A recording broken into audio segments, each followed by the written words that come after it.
السلام علیکم ورحمۃ اللہ وبرکاتہ۔ الحمد للہ رب العالمین وبہ نستعین والصلاة والسلام علی سید الانبیاء والمرسلین وعلی آلہ وصحبہ اجمعین ومن اتبعہم الی یوم الدین۔ باب العلم انواریہ ایجوکیشنل سوسائٹی اور جامعہ انواریہ حیدرآباد کے زیر اہتمام مشکوٰۃ المصابیح کے درس کا سلسلہ جاری ہے۔ آج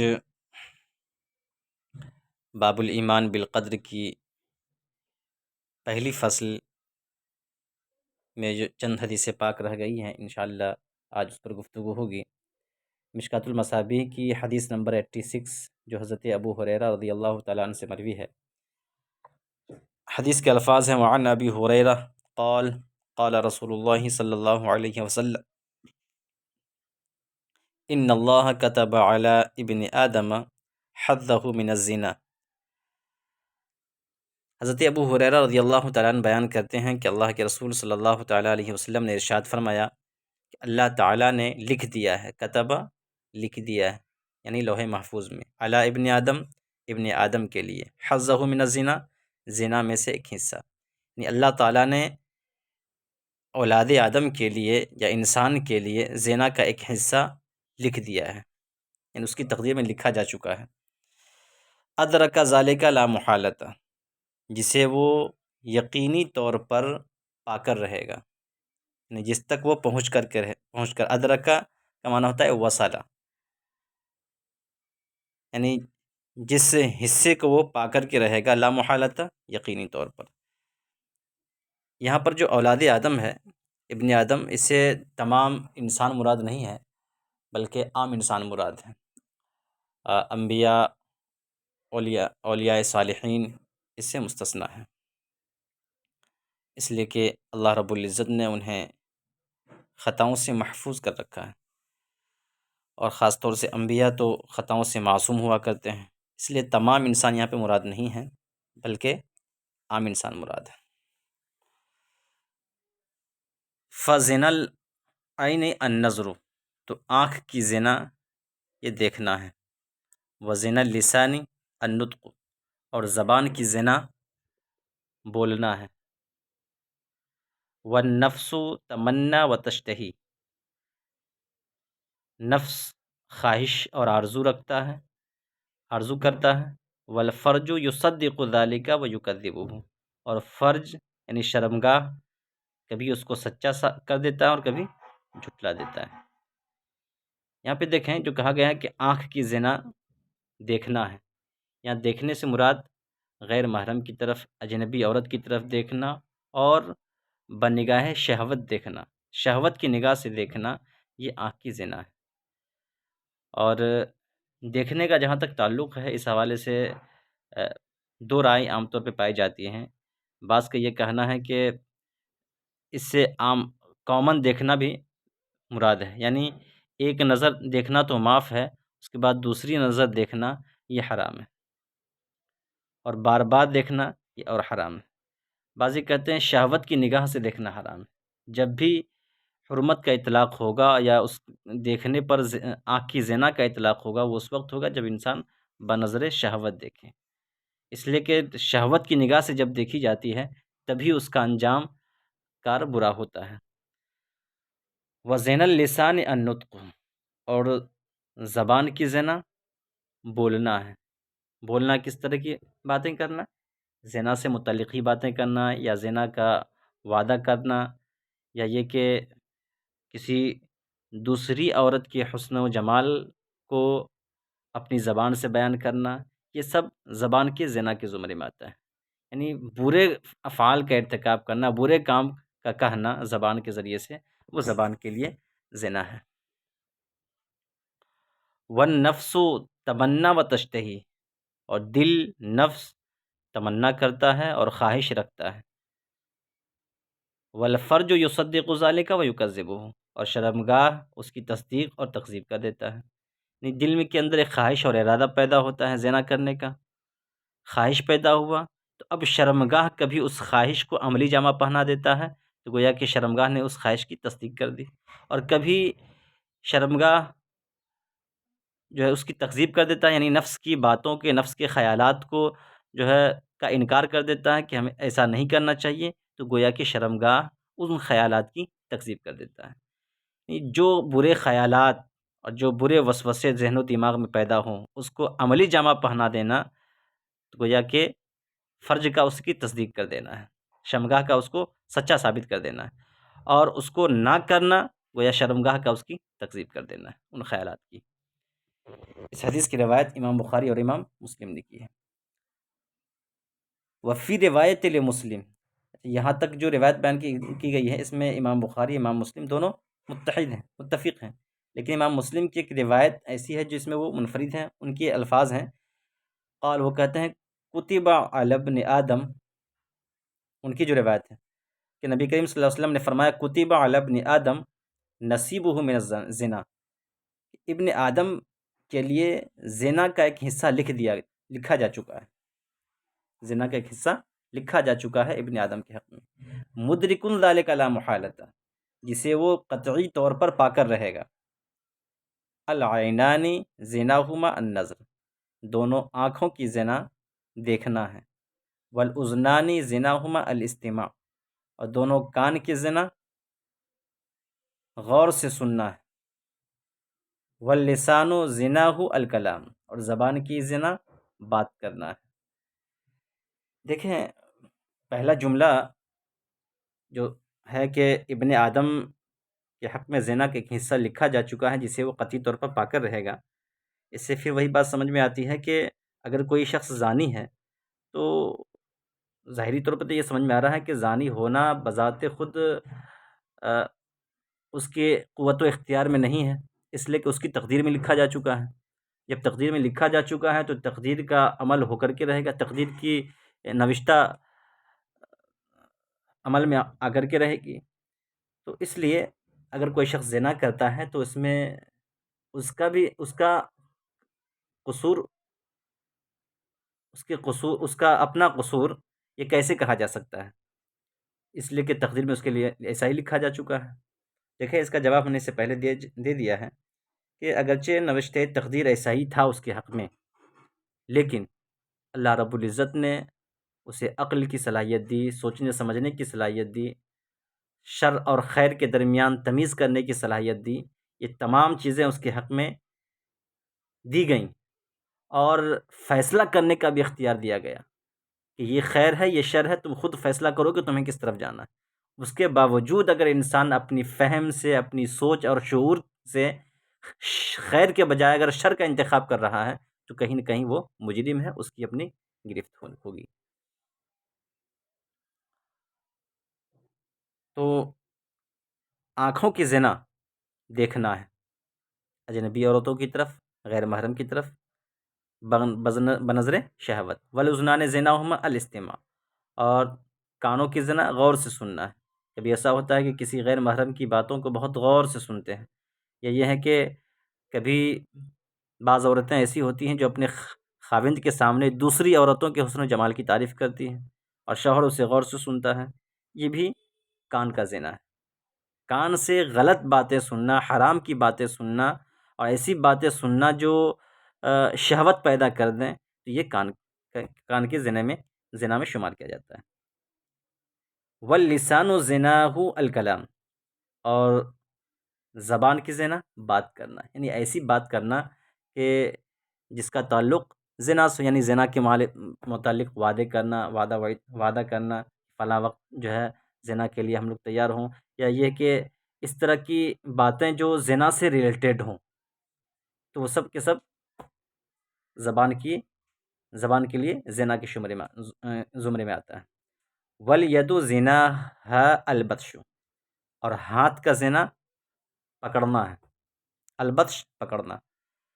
اب وہ پکڑنے سے مراد کیا ہے کہ اگر پہلی چیز تو یہ کہ ہاتھ کے ذریعے اگر آپ نے کسی غیر محرم کو پکڑا، کسی نے اجنبیہ عورت پر آپ نے پکڑ لیا، تو یہ ہاتھ کا زنا ہے۔ شہوت کے طور پر اگر آپ نے اس طرح کی حرکتیں کی ہیں تو یہ ہاتھ کا زنا ہے، اگرچہ آپ نے بنظر شہوت نہیں کی، لیکن پھر بھی کہیں نہ کہیں وسوسے اگر ذہن و دماغ پیدا ہے تو پھر یہ ہاتھ کا زنا ہے۔ ایسے ہی آپ نے اپنے ہاتھ کے ذریعے سے کچھ لکھ کر کے کسی اجنبی عورت تک پہنچایا جس میں زنا کے تعلق سے کچھ باتیں ہوں، تو پھر وہ ہاتھ کے زنا میں آئے گا۔ ایسے ہاتھ کے ذریعے آپ نے کنکری پھینکی اس کی طرف، ہاتھ کے ذریعے اگر اشارہ کیا گیا، یہ سب کے سب ہاتھ کے زنا میں آتے ہیں۔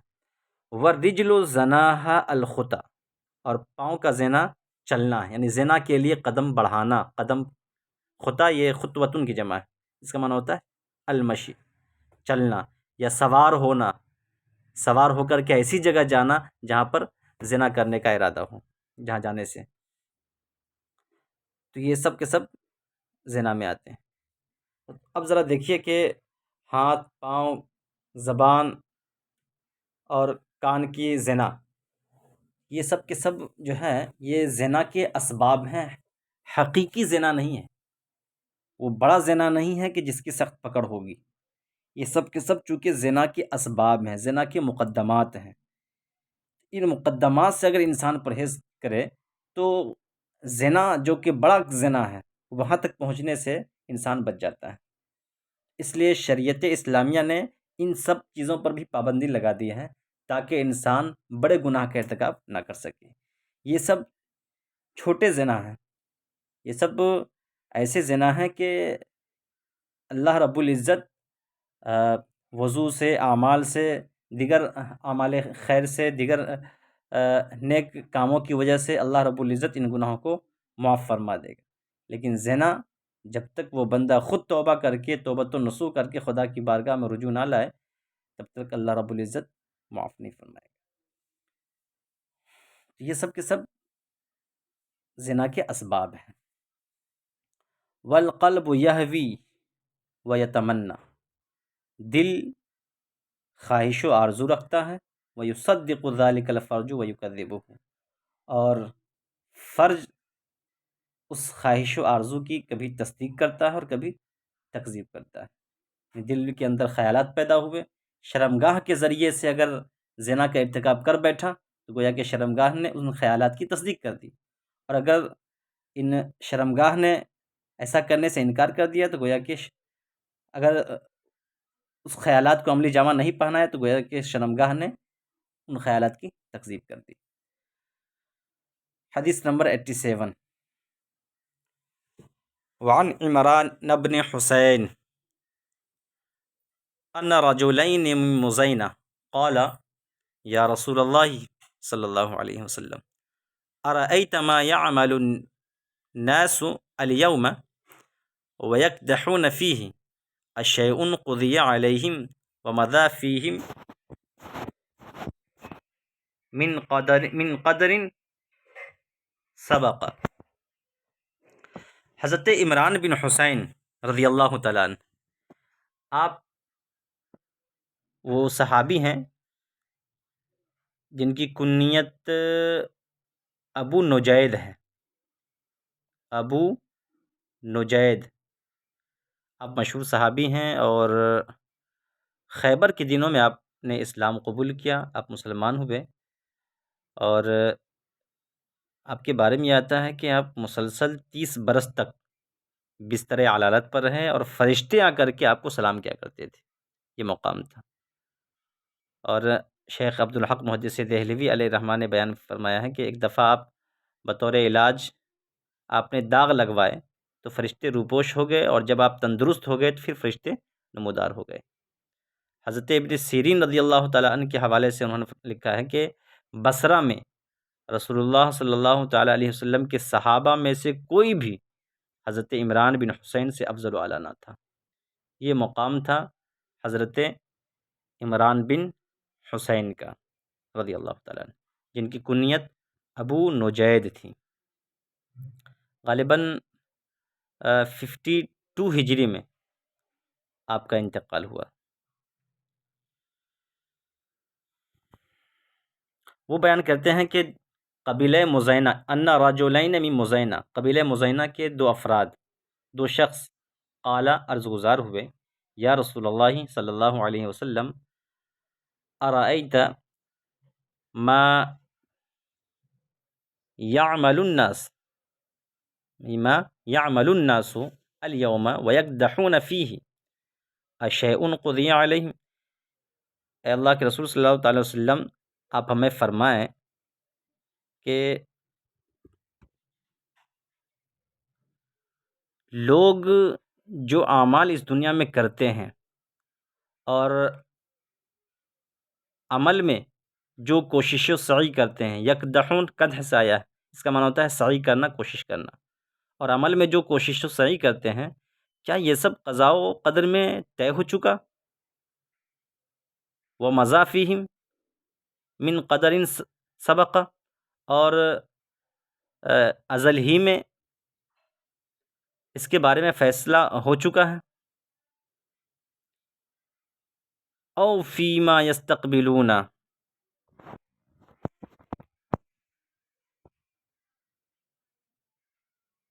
بھی مما اتاہم بھی نبیہم وثبتت الحجۃ علیہم،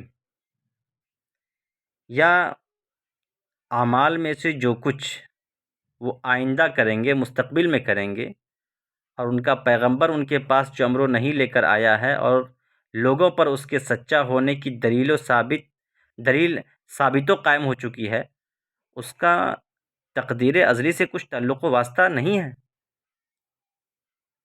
اس سوال کے جواب میں آقا کریم صلی اللہ علیہ وسلم نے فرمایا فقال لا، نہیں، ایسا نہیں ہے، بل شیء قضی علیہم ومضی فیہم، بلکہ یہ ایسا عمل ہے کہ جس کے بارے میں فیصلہ ہو چکا ہے، ومضی فیہم، اور اس کے بارے میں ازل ہی میں طے کیا جا چکا ہے، تصدیق ذالک فی کتاب اللہ عز وجل، اور اس کی تصدیق اللہ رب العزت کی کتاب قرآن مجید میں ہے، وَنَفْسٍ وَمَا سَوَّاهَا فَأَلْهَمَهَا فُجُورَهَا وَتَقْوَاهَا۔ یہاں دیکھیں اصل سمجھنا کیا ہے کہ ان کا ایک سوال یہ تھا کہ آج جو کچھ بھی لوگ کر رہے ہیں، یا جس کام کے بارے میں جن معاملات میں وہ کوشش کر رہے ہیں، کیا تقدیر میں اس کا فیصلہ ہو چکا ہے، یا یہ کہ مستقبل میں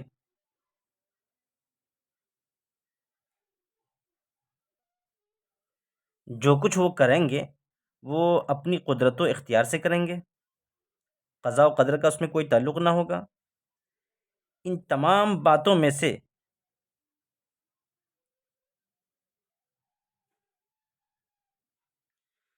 جو کچھ بھی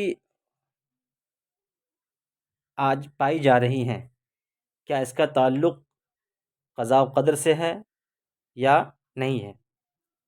تو آقا کریم صلی اللہ علیہ وسلم نے واضح طور پر ارشاد فرمایا کہ یہ ساری چیزیں قضاء و قدر سے تعلق رکھتی ہیں، تمام کام کا معاملہ، تمام چیزیں، تمام امور، یہ سب کے سب لکھے جا چکے ہیں۔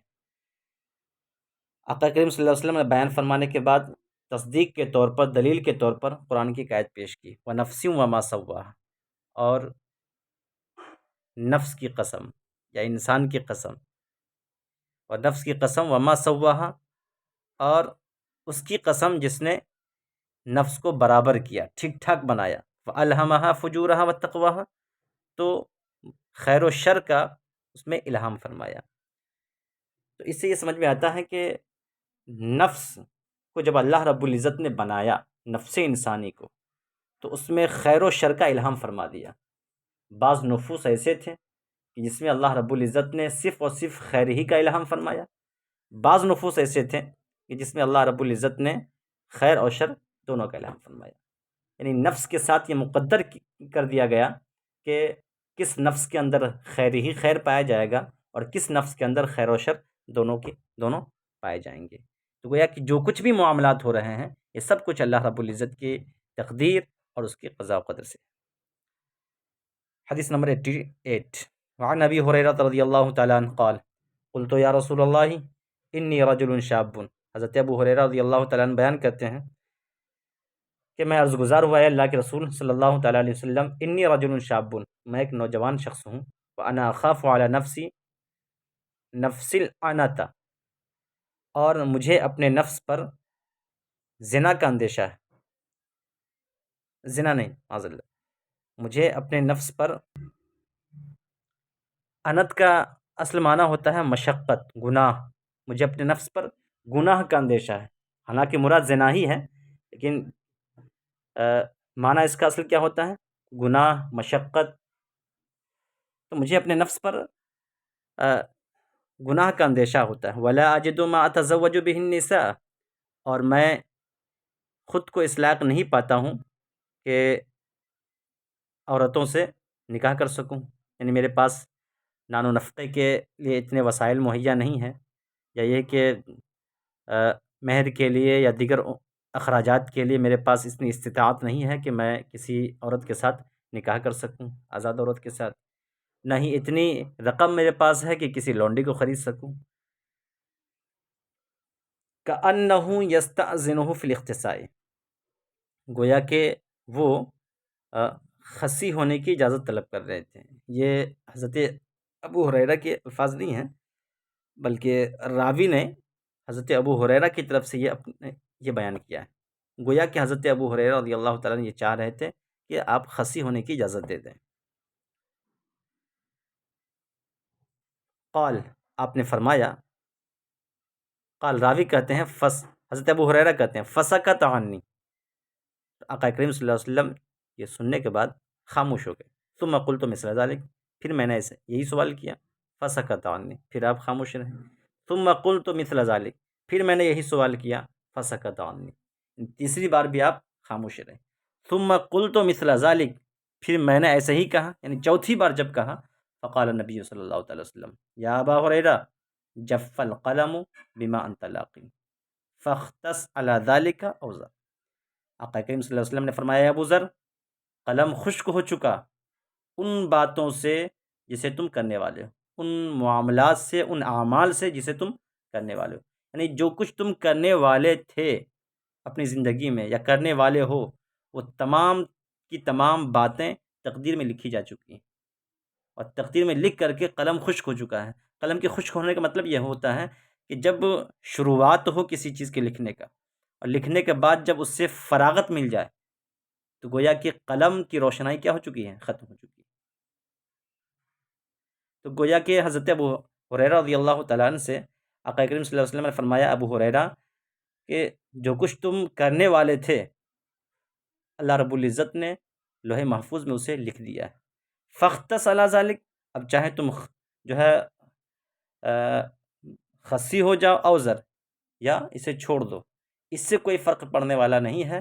اگر تمہاری تقدیر میں یہ لکھا جا چکا ہے زنا کرنا یا گناہ کرنا، تو وہ ہو کر کے رہے گا. اس لیے اب اس جملے سے کئی باتیں سمجھ میں آتی ہیں.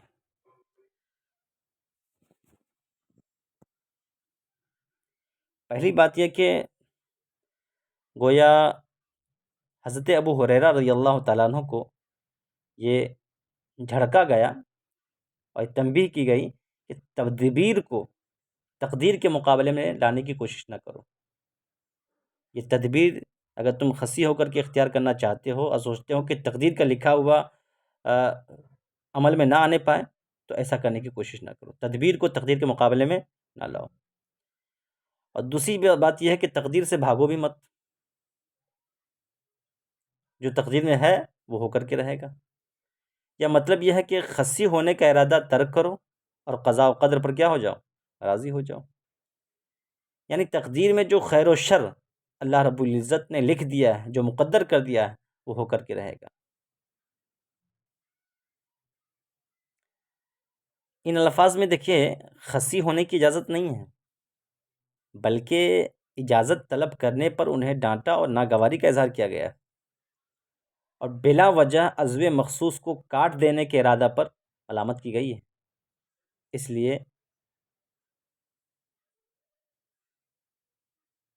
یہاں پر حضرت ابو ہریرہ رضی اللہ تعالیٰ عنہ کی ایک اہمیت بھی ثابت ہوتی ہے اور ان کی فضیلت بھی ثابت ہوتی ہے اس جملے میں. کیا کہ گناہ کرنے کو اور خود کو فاسق بنا لینے کو، گناہ کر کے فاسق بنا لینے کو اس قدر وہ ناپسند کیا کرتے تھے، اس قدر اسے ناپسندیدگی کا اظہار فرماتے تھے کہ گویا خصی ہونا تو گوارا تھا، لیکن گناہ کبیرہ کر کے فاسق ہو جانا یہ گوارا نہیں تھا. دوسری بات یہاں پر یہ ہے جو شیخ عبدالحق محدث دہلوی علیہ الرحمٰن نے بیان کی ہے کہ آپ نے فرمایا کہ مصابیح کے بعض نسخوں میں فختص کے بجائے فختصرہ کا لفظ آیا ہے۔ اگر فختصرہ مانا جائے تو اس صورت میں مانا یہ ہوگا کہ بات کو لمبی نہ کرو، یعنی سلسلہ کلام دراز نہ کرو، یعنی جب تیرے علم میں یہ بات آ چکی ہے کہ اللہ رب العزت نے جو لکھ دیا اس میں رد و بدل ناممکن ہے، اب پھر بات لمبی نہ کرو، گردن تسلیم جھکا دو، مان لو اور اعتراض کرنا چھوڑ دو۔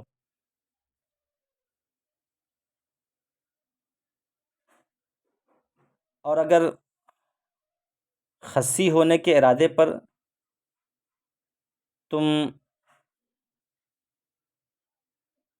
ارادہ تمہارے اندر پیدا ہو چکا ہے تو یہ تمہارے لیے صحیح نہیں ہے۔ تو گویا کہ ایک طرح سے سمجھ جائیے کہ نسخہ ثانی کے مطابق اس کا مطلب یہ ہوا کہ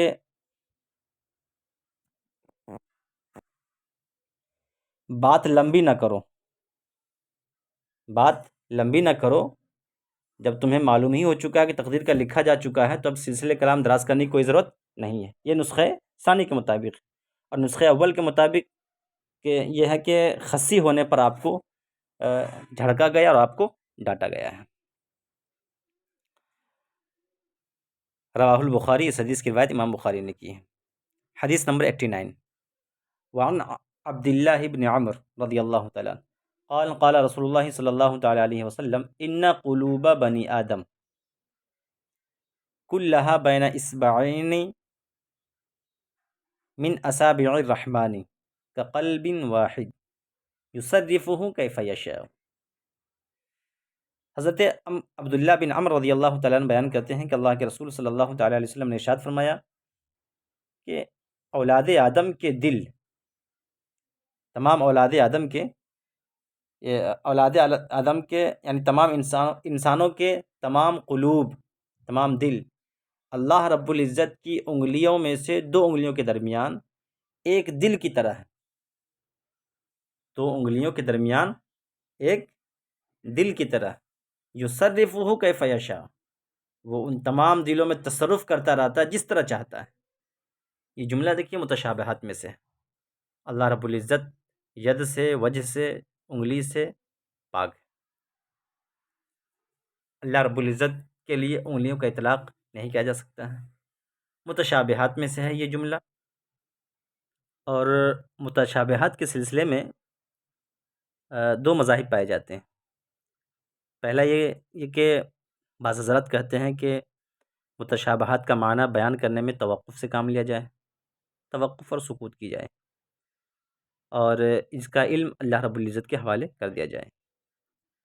دوسرے علماء، دوسرے حضرات اس کے مناسب معنی پر عمل کرتے ہیں اور تعویل کرتے ہیں، تعویل کا سہارا لیتے ہیں۔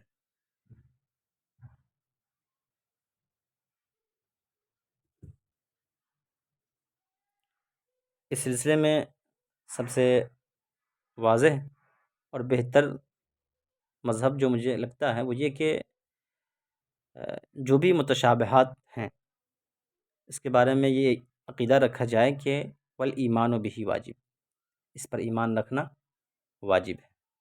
والسؤال عنہ بدعہ، اس کے بارے میں سوال کرنا یہ بدعت ہے کہ اللہ تعالیٰ کا ہاتھ ہے تو کیسا ہے، انگلیاں ہیں تو کیسی ہیں، چہرہ ہے تو کیسا ہے، یہ سب سوالات بدعت ہے، تو ایمان رکھنا اس پر واجب ہوتا ہے۔ تو اللہ رب العزت کے انگلیوں میں سے دو انگلیوں کے درمیان تمام انسانوں کیا ہیں،